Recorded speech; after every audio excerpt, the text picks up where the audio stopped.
टूनी अपनी माँ खुशबू की इकलौती बेटी थी। टूनी अपनी माँ से बहुत प्यार करती थी और वह अपनी माँ के बगैर एक पल भी नहीं रह सकती। रात को माँ के गले लगकर सोना उसे बहुत पसंद था। माँ, आप नहीं जानती मैं आपसे कितना प्यार करती हूँ। मैं आपसे एक पल भी दूर नहीं रह सकती। मैं भी मेरी बच्ची, तू मेरी जान है। माँ, आप मुझे कभी छोड़कर तो नहीं जाएंगी ना? नहीं मेरी बच्ची, कभी नहीं। मैं तो तेरे साथ हमेशा रहूंगी। पर आज तू ये बातें क्यों कर रही है? माँ, क्योंकि मेरी एक सहेली पूजा कौर की माँ गुजर गई और अब वह हमेशा रोती रहती है और अपनी माँ को याद करती रहती है। पर मैं कितनी खुश नसीब हूँ ना कि मेरी माँ मेरे पास है। हाँ मेरी बच्ची, माँ के बगैर ये जिंदगी कुछ नहीं है। माँ से ही ये दुनिया रंगीन है। माँ, आप मुझसे प्रॉमिस करो, आप मुझे छोड़कर कभी नहीं जाओगी। बेटा, मैं कहाँ जा रही हूँ? नहीं माँ, आप प्रॉमिस करो। ठीक है मेरी बच्ची, मैं तुझसे प्रॉमिस करती हूँ, मैं तुझे छोड़कर कभी नहीं जाऊंगी। ऐसे ही ये एक दूसरे से बात करते हुए दोनों माँ बेटी सो जाती हैं। ऐसे ही कुछ दिन बीत जाते हैं। एक दिन टूनी की माँ के पेट में अचानक से बहुत तेज दर्द शुरू हो जाता है और उल्टियाँ भी करने लगती है। दिनेश उसे डॉक्टर के पास ले जाता है। डॉक्टर टूनी के कुछ टेस्ट करता है और कहता है, देखिए दिनेश जी, मैं आपसे झूठ नहीं बोलना चाहता, पर आपकी पत्नी अब कुछ दिनों की मेहमान है। दिनेश को यह सुनकर जोर का धक्का लगता है। जी हाँ दिनेश जी, आपकी पत्नी को ब्लड कैंसर हुआ है और वो अब लास्ट स्टेज पर है। अब आपको उनका बहुत ख्याल रखना होगा और याद रहे, उनको किसी प्रकार का तनाव नहीं होना चाहिए। डॉक्टर की ये बात खुशबू सुन लेती है, जबकि दिनेश की तो मानो दुनिया ही उजड़ गई थी। एकदम से उसका हंसता खेलता परिवार उजड़ने वाला था। देखिए जी, आप टूनी को इसके बारे में कुछ नहीं बताना और मैं आपसे कुछ नहीं मांगती। क्या आप मुझे ये देंगे ना? खुशबू, मैंने कभी तुम्हें कुछ देने से मना किया है जो अब करूँगा? बोलो। जी, आप मेरे जाने के बाद दूसरी शादी कर लीजिएगा। टूनी को एक माँ की बहुत जरूरत है और अभी वह इतनी समझदार भी नहीं। वादा कीजिए कि आप दूसरी शादी कर लेंगे। दिनेश खुशबू से वादा करता है और ऐसे ही कुछ महीने बीत जाते हैं। फिर एक दिन खुशबू का देहांत हो जाता है। टूनी तो अपनी माँ के जाने के बाद जैसे मर सी जाती है। वह चल फिर तो रही थी, पर उसके अंदर जान नहीं थी।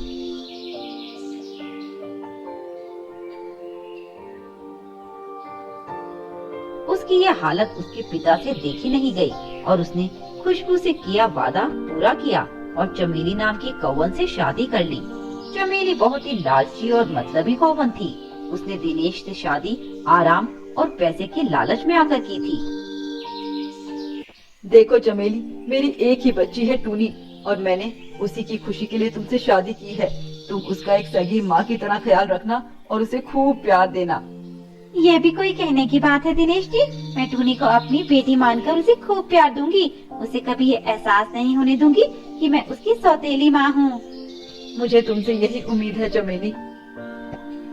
अगले दिन से चमेली अपने असली रंग दिखाना शुरू कर देती है।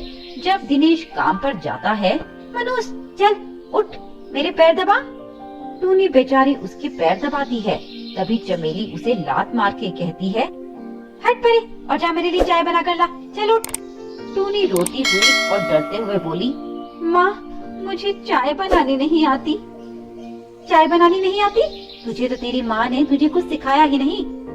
माँ ने मुझे कभी कुछ काम करने को नहीं बोला, इसलिए मुझे घर का कोई काम नहीं आता। अब तक नहीं आता तो कोई नहीं, पर अब से ऐसा नहीं चलेगा। अब तुझे घर के सारे काम सीखने होंगे और शुरुआत होती है मेरे लिए चाय बनाने से। चल जा और मेरे लिए चाय बना कर ला। टूनी अपनी सौतेली माँ का यह रूप देखकर बहुत रो रही थी, पर फिर भी उसने रोते हुए अपनी माँ के लिए चाय बनाई और चाय बनाने के चक्कर में उससे पर्दे में आग लग गई, जिस चक्कर में उसके पंख जल गए। अब जब चमेली ने ये सब देखा,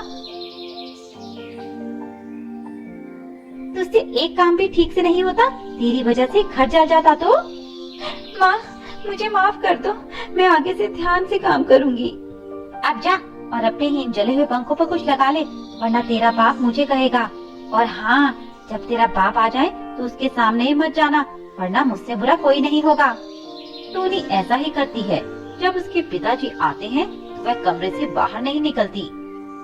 अरे चमेली, टूनी दरवाजा क्यों नहीं खोल रही? अरे वो दिन भर खूब मस्ती करती रही ना, इसलिए थक कर सो गई है। अब आप तो जानते हैं ना बच्चे कितने शरारती होते हैं। अगले दिन जब दिनेश काम पर जाता है तब टूनी दरवाजा खोलती है और अपने स्कूल जाने लगती है, पर चमेली उसका बैग छीन लेती है और उसके हाथों में झाड़ू थमा देती है। ए महारानी, कहाँ जा रही है? घर का काम कौन करेगा, तेरा बाप? माँ, मैं तो स्कूल जा रही हूँ। अब तू स्कूल को नहीं जाएगी, घर का काम ही करेगी। वैसे भी पढ़ लिख कर तूने कलेक्टर थोड़ी बनना है, करना तो घर का काम ही है। पर माँ, मुझे पढ़ने का बहुत शौक है। अपने शौक को गोली मार और चुपचाप काम कर, वरना तू मेरा गुस्सा जानती है। अगर मुझे एक बार गुस्सा आ गया ना तो तुझे तेरा बाप मुझसे नहीं बचा सकता। चल काम कर। टूनी जब पोछा लगा रही थी तब उसकी माँ की तस्वीर उससे गलती से गिर जाती है और टूनी रोने लगती है। माँ, आप मुझे छोड़कर क्यों गई? आपको पता है ये माँ मुझे आप जैसा प्यार नहीं करती और खूब मारती है। ये देखो मेरे पंख पे कल चल गए। माँ, तुमने तो मुझसे प्रॉमिस किया था ना कि तुम मुझे छोड़कर कहीं नहीं जाओगी, फिर आप मुझे छोड़कर क्यों चली गई? लौट आओ ना माँ। टूनी के आंसू उसकी माँ की तस्वीर पर गिरते हैं, जिस कारण उसी समय टूनी की माँ खुशबू की आत्मा वहाँ आ जाती है और वह टूनी को चुप करवाती है। चुप हो जा मेरी बच्ची, देख तेरी माँ आ गई और अब मैं सब सही कर दूंगी। इसके बाद वह अपनी बेटी के आंसू पोंछती है और उस चमेली को उल्टा लटका देती है। क्यों रे, मेरे पति तुझसे इसलिए शादी करके तुझे लाए थे कि तू बेटी को मेरी तड़पाए, उसे मारे? मैं छोड़ूंगी नहीं तुझे। तेरी हिम्मत कैसे हुई मेरी फूल सी बच्ची को झाड़ू से मारने की? मैंने आज तक अपनी बच्ची को जरा सी खरोच तक नहीं आने दी और तूने उसे झाड़ू से पीटा। इसके बाद खुशबू उसे खूब मारती है। चमेली का तो तेल निकल जाता है और वह रोते हुए खुशबू से कहती है, माफ कर दो खुशबू, मैं आगे से ऐसा कुछ भी नहीं करूंगी। टूनी बिटिया का खुद से भी ज्यादा ख्याल रखूंगी। यही सही रहेगा, क्योंकि अगर मेरी बेटी की आंख में जरा सा भी आंसू आया तो मैं तुझे छोड़ूंगी नहीं। धरती पर कोई ऐसी जगह नहीं होगी जहाँ मैं तुझे ले जाकर न फेंकूं।